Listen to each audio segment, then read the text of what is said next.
નમસ્કાર મિત્રો, હું મહિપાલસિંહ જાડેજા, જામનગર શહેર યુવક કોંગ્રેસ પ્રમુખ, વોર્ડ નંબર 2 નો રહેવાસી. અત્યારે આપણે વોર્ડ નંબર 2 ના સોનલનગરમાં છીએ. છેલ્લા 15 દિવસથી સોનલનગરના રહેવાસીઓની ફરિયાદ છે. અહીંયા પાણીની જે લાઈન છે એ તૂટી ગઈ છે. તમે જોઈ શકો છો કે પાણી કઈ રીતના જાય છે. પાણીનો આટલો વેડફાટ, એક બાજુ પાણીની તંગી, બીજી બાજુ પાણીનો આટલો વેડફાટ છે. અધિકારીઓને ધ્યાન દોર્યા છતાં પણ છેલ્લા 15 દિવસથી આનો કોઈ ઉકેલ લાવવામાં આવ્યો નથી. આ લીકેજ હજી આમનામ ચાલુ છે. બીજું કે જ્યાં પાણીનો લીકેજ ચાલુ છે એની બાજુમાં જ હું ભાઈને કહીશ કે જરાક નજીક આવીને દેખાડે. એની બાજુમાં જ અહીંયા જે ઉકેડાની સ્થિતિ છે આપ જોઈ શકો છો. કેટલો કચરો છે.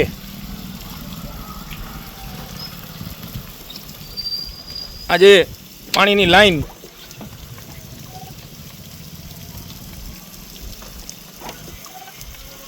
કેટલી લીક છે આપણે લાઇટ કરતા દેખાશે.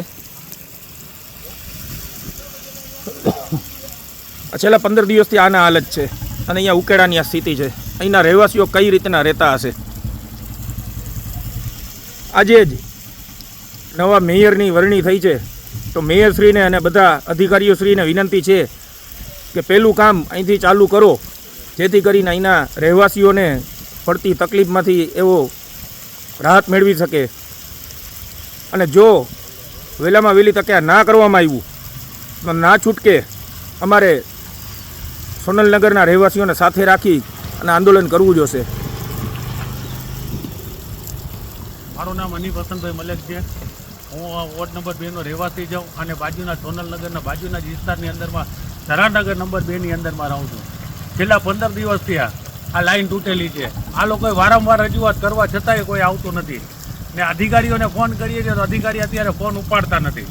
તો આ શું છે? આ ગરીબ વિસ્તાર આ અધિકારીને ફોને કરેલા છે, અધિકારી ફોન ઉપાડતા નથી. 4-4, 5-5 ફોન કરવા છતાંય અધિકારી કોઈ ફોન ઉપાડતો નથી. તો આ ગરીબ વિસ્તારની અંદરમાં જ આવું હાલત કરેલું જ કરવામાં આવે છે કે શું છે મને કંઈ ખ્યાલ નથી આવતો. એક તો પાણી ગંદુ આવે છે, પીળું પાણી આવે છે. હું તો આ જ વિસ્તારમાં રહું છું એટલે મને આ વિસ્તારની ખબર છે કે આમાં પીળું પાણી આવે છે, ગંદુ પાણી આવે છે. મેં વારંવાર રજૂઆત કરી છે કે આ ગટર જેવું પાણી આવે છે, આમાં અમારી ઓલાદોને કેમ પાણી પીવડાવો, અમારા નાના નાના બાળકોને કેમ પાણી પીવડાવો. તે છતાંય આ લોકો મૂંગી બેરી સરકારના કર્મચારીઓ માનતા નથી. અને આ લોકોને એક જ વસ્તુ છે કે ગરીબ વિસ્તારની અંદરમાં આ જોઈ શકો છો તમે, અંદર બાજુમાં ગંદકી કેટલી છે. આ ગંદકી અને ઉકેડો તમે જોવો, કોઈ સાફ કરવું આવતું નથી. આ વિસ્તાર સ્લમ વિસ્તાર છે, એના કારણે નથી આવતું કે શું છે. અત્યારે પટેલ કોલોની, પંચવટી એ વિસ્તારને તમે જોવો ચમકતા ધમકતા રહીએ છે. તો અમારા સ્થાનિક લોકોનો શું વાંક છે? અમે ઇન્સાન થઈને પેદા થયેલા છીએ, તો અમારું હક થાય છે કે સારામાં સારું અમને રહેવાનું જોઈએ, અમને સારામાં સારી સુવિધા છે. તો કેમ અમને આપતા નથી? જો આવું ને આવું રહ્યો તો અમે સ્થાનિક લોકોને સાથે રાખી ને આ લોકો સોનલનગરવાળાઓને સાથે રાખી આ કેનાલ એમને વહી જાય છે. આ કેનાલને કોઈ ઢાંકવામાં નથી આવતી. આ કેનાલની ગંદકી તમે જોઈ શકો છો. પ્રી મોન્સૂન કામગીરી હજી સુધી આ વિસ્તારની અંદરમાં થયેલી નથી. તો આ લોકોને શું તમારે માંદા કરવાના છે, હોસ્પિટલ ભેગા કરવાના છે? તો અમને કહેજો ને આ જો વહેલી તકે આ બધા નિવાકરણ નથી થયા તો અમે આ વિસ્તારના લોકોને સાથે રાખી અને મેયર અને ચેરમેન અને કમિશનરનો ઘેરાવ કરશું. એ પાકું છે થોડાક સમયની અંદરમાં.